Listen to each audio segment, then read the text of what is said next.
biasanya kan kalau saf itu kan orang-orang yang dikatakan sudah balik ke atas gitu. Nah ketika di antara saf itu adalah anak-anak yang belum balik, nah itu apakah memutus saf atau tidak gitu Ustaz? Atau sebaiknya seperti apa sehingga tidak menimbulkan ada yang berpendapat seperti ini, ada yang berpendapat seperti ini.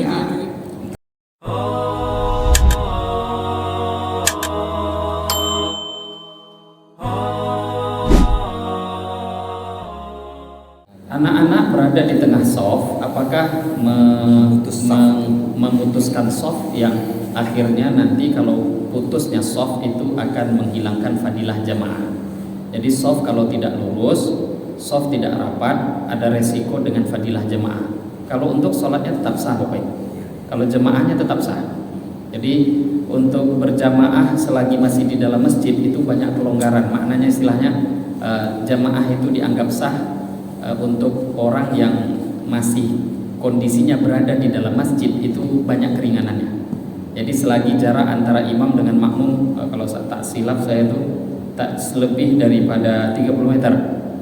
Jadi imam di depan, makmum sampai nanti 30 meter jauh pun di belakang masih sah kalau dari segi sahnya, tapi tak sunnah. Maka ketika kejadian corona dulu, walaupun berpisah satu orang dengan yang lain, kalau ditanya sah enggak jamaahnya, itu sah.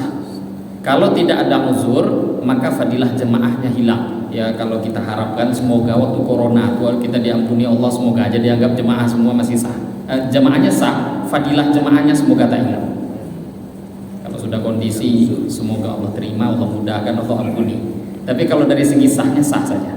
Nah sekarang anak-anak kecil yang ada di sela-sela jemaah yang sholat, selagi ini dalam fikih kita mazhab Syafi'i, selagi anak kecil itu sudah mumayyiz, maka dia tidak dihitung memotong shaf sholat. Tapi kalau belum mumayyiz, maka dia dihitung memotong shaf sholat. Nah mumayyiz itu tidak ada umur pasti, tapi ada ciri-ciri. Umumnya 7 tahunan. Tapi kalau dalam fikih yang sudah bisa makan sendiri, minum sendiri, cebok sendiri, itu ciri-ciri mumayyiz. Mumayyiz yang sudah bisa memilah baik buruk, itu umumnya di umur 7 tahun ke atas. Jadi kalau sudah ada anak umur 7 tahun, mumayyiz umumnya. Karena sudah mumayyiz, maka Nabi katakan, perintahkan anak kalian sholat umur 7, pukul dia kalau sudah umur 10. Tapi ini hitungannya hijriah, jadi lebih cepat daripada Masehi, 6 tahunan lebih. Kalau di 10 tahun secara hijriah berarti 9 tahunan lebih. Ya memang itu sudah umur 9 itu sudah berpotensi anak-anak itu balik. Perempuan umur 9 ke atas kalau sudah keluar darah itu haid. Haid tanda perempuan sudah dewasa. Maka Nabi memang nyuruh umur 7 sholat. Lah Nabi nyuruh sholat, habis itu larang anak-anak, kan kebalik jadinya akhirnya. Jadi anak itu ciri-ciri mumayyiz ya. Kalau kita sekarang mereka buat salah, kita tegur, dia ngikuti. Mungkin dia masih lari-lari, masih ribut, nah diam. Nah, habis itu anak itu diam, nah itu mumayyiz namanya. Tapi kalau nak jangan lari, bertambah kencang larinya, itu enggak mumayyiz. Berarti kalau mereka berada di tengah-tengah shaf, itu akan memutus shaf sholat. Kalau tidak mumayyiz. Nah kalau tidak mumayyiz, jadi bukan balik, bukan balik. Nah bukan balik, jadi mumayyiz. Bahkan dulu sahabat itu ada yang jadi imam sholat padahal belum balik. Coba bayangkan Bapak Ibu, jadi imam belum balik sah enggak? Selagi mumayyiz sah. Karena dulu ya memang yang kecil-kecil kadang hafalannya lebih banyak, lebih pintar pula baca Quran. Yang besar-besar baru pula hijrah, baca Fatihahnya dan lurus gitu kan misalkan. Nah terus bagaimana? Selagi anaknya mumayyiz sah. Jadi mumayyiz itu amal-amal ibadahnya sah.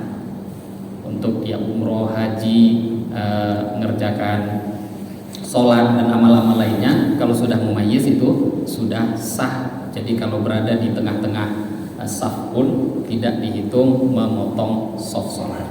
Nah kalau misalkan itu terjadi, itu biasanya yang dewasa ya jangan tersinggung karena kekeliruan kita pastinya, gara-gara kita terlambat lah. Tapi kalau misalkan di masjid ada kebijakan, mestinya sunnahnya itu anak-anak kecil itu dibuatkan shaf sendiri.